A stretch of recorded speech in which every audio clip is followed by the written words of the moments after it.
بسم اللہ الرحمن الرحیم الحمدللہ رب العالمین وصلی اللہ علی محمد وآلہ الطاہرین۔ موضوع گفتگو وہ چیزیں جو جنب پر مکروہ ہیں۔ اب تک ہم نے کچھ چیزیں بیان کی کہ ایسا شخص کہ جس پر غسل جنابت واجب ہو کہ جسے جنب کہا جاتا ہے، کچھ چیزیں اس پر حرام ہیں۔ اب اس نشست میں ہم کچھ وہ چیزیں بیان کر رہے ہیں کہ جو ایسے فرد پر کہ جس پر غسل جنابت کرنا واجب ہے، یعنی جنب شخص پر کچھ چیزیں مکروہ ہیں۔ وہ چیزیں جو مکروہ ہیں ان میں سے نمبر 1 یا یہ کہ بعض جگہ لکھا جاتا ہے نمبر 1 اور نمبر 2۔ عام طور پر توضیح المسائل میں اور اسی طریقے سے عروۃ الوثقی اور دیگر کتابوں میں بعض جگہ لکھا جاتا ہے چند چیزیں یا کچھ چیزیں، اور بعض جگہ لکھا جاتا ہے 9 چیزیں، لیکن ان کے ضمن میں چیزیں بیان ہوتی ہیں، انہیں ملا کے ان کی تعداد بڑھ جاتی ہے۔ اب جو توضیح المسائل میں لکھا ہے وہی ہم بیان کر دیتے ہیں، اور وہی تقریباً عروۃ الوثقی میں ہے کہ 9 چیزیں جنب پر مکروہ ہیں۔ اب پھر اس جانب توجہ دلائیں کہ واجب وہ عمل ہے کہ جسے انجام دینا ہے، مستحب وہ عمل ہے کہ اگر انجام دیا جائے تو بہتر ہے، لیکن اگر انجام نہ دیا جائے تو گناہ نہیں ہے۔ حرام وہ عمل ہے کہ اسے انجام نہیں دینا ہے، اور مکروہ وہ عمل ہے کہ اگر انجام نہ دیا جائے تو بہتر ہے، لیکن اگر انجام دے دیں تو کوئی حرج نہیں ہے۔ تو اس نشست میں ہم بیان کر رہے ہیں ان چیزوں کو کہ جو جنب پر مکروہ ہیں، یعنی اگر انہیں انجام نہ دے تو بہتر ہے، لیکن اگر انجام دے تو اس نے گناہ نہیں کیا، نہ انجام دینا بہتر ہے۔ وہ پہلی چیز کہ جس کو انجام نہ دیا جائے اور اس کام کو نہ کیا جائے، ان میں سے نمبر 1 کھانا اور پینا،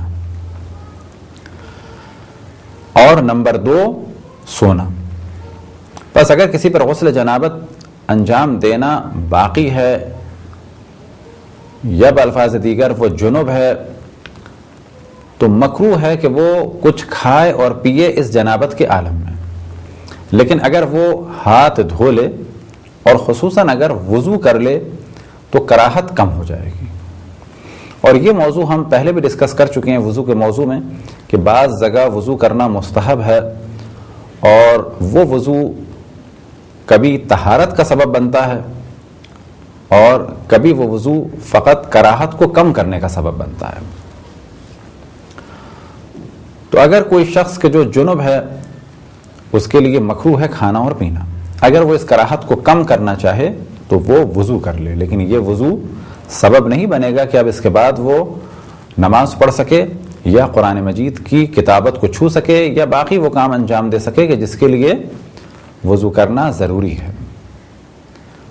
اور دوسری چیز ہے کہ جس پہ غسل جنابت واجب ہے اس کے لیے سونا مکروہ ہے، لیکن اگر وہ سونا چاہے تو وضو کر لے، اس سے کراہت کم ہو جائے گی۔ تیسری چیز کہ جو جنب پر مکروہ ہے وہ ہے 7 آیات سے زیادہ کی تلاوت کرنا۔ بس اگر کوئی بسم اللہ الرحمن الرحیم پڑھتا ہے کوئی حرج نہیں، لیکن فرض کریں کہ پوری سورہ حمد پڑھتا ہے یا سورہ ناس اور سورہ فلق پڑھتا ہے، کل ملا کے 7 سے زیادہ ہو جائیں گی تو کہا جائے گا یہ عمل مکروہ ہے۔ اور اگر 70 سے زیادہ پڑھتا ہے تو کراہت میں اور زیادہ اضافہ ہو جائے گا۔ بس پھر ہم توجہ دلائیں کہ وہ سورے کے جن میں سجدہ ہے یعنی سجدہ واجب ہے وہ تو پڑھنا حرام ہے، لیکن ان کے علاوہ قرآن کے جتنے بھی سورے ہیں ان کو پڑھنا جائز ہے، لیکن 7 آیتوں سے زیادہ پڑھنا مکروہ ہے۔ چوتھی چیز جو جنب پر مکروہ ہے وہ ہے قرآن مجید جنابت کے عالم میں ساتھ رکھنا۔ ساتھ رکھنے سے کیا مراد؟ فرض کریں کہ ہمارے پاس کسی بیگ میں یا کسی چیز میں قرآن ہے اور وہ ہمارے پاس ہے اور ہم جنابت کے عالم میں، کہا جائے گا یہ عمل بھی مکروہ ہے۔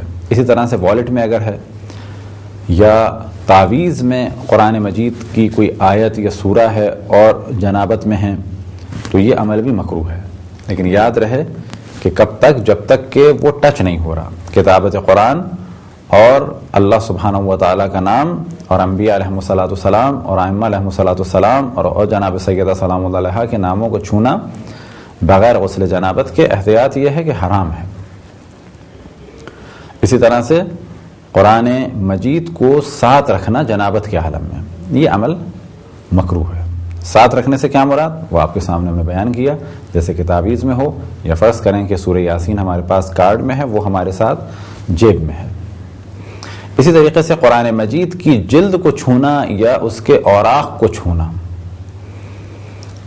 خود کتابت کو چھونا حرام ہے، لیکن جلد یا اوراق کو چھونا حرام نہیں ہے، لیکن بغیر وضو کے بھی چھونا مکروہ ہے۔ اسی طریقے سے بغیر غسل کے بھی چھونا مکروہ ہے، اور خصوصاً بغیر غسل کے چھونا بہت زیادہ کراہت ہے۔ ایک ایسا عمل ہے کہ حد الامکان اس سے بچنا چاہیے۔ اسی طریقے سے جو بعض کتابوں میں الگ بیان ہوا، تعلیق قرآن، یعنی قرآن گلے میں ٹنگا ہوا ہو یا کسی جگہ بندھا ہوا ہو، کہ جو پہلے ہم نے گفتگو میں بیان کر دیا، یہ عمل بھی مکروہ ہے۔ چھٹی چیز جو مکروہ ہے کہ جس شخص پر غسل جنابت واجب ہے، وہ یہ کہ وہ جنابت کے عالم میں اگر ہے تو خضاب لگائے یا اسی طریقے سے مہندی لگائے۔ ساتویں چیز جو جنوب پر مکروہ ہے وہ یہ کہ وہ اپنے جسم پر یا جسم کے کسی حصے پر تیل ملے۔ آٹھویں چیز جو مکروہ ہے جنوب پر وہ ہے ازدواجی تعلق کو برقرار کرنا، یعنی کسی پر پہلے جنابت ہو چکی ہے، اب وہ دوبارہ ازدواجی تعلق کو برقرار کرے تو کہا جائے گا کہ بہتر ہے کہ پہلے وضو کیا جائے اور اس کے بعد اس کام کو انجام دیا جائے۔ یہ کل ہیں 9 چیزیں کہ جن میں سے پہلے مرحلے میں کھانے پینے کو ایک ہی ساتھ بیان کیا، لہٰذا کھانے اور پینے کو اگر الگ الگ بیان کیا جائے تو تقریباً یہ 9 ہو جاتی ہیں۔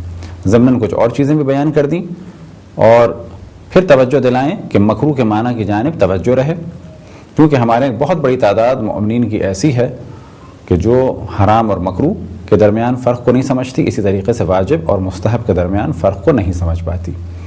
خداوند تبارک و تعالیٰ سے دعا ہے کہ بحق محمد و آل محمد ہمیں اپنے رسول، اپنی حجتوں، خصوصاً امام زمان علیہ الصلوۃ والسلام کی معرفت اور اطاعت کی توفیق عطا فرمائے۔ وصلی اللہ علی محمد و آلہ الطاہرین۔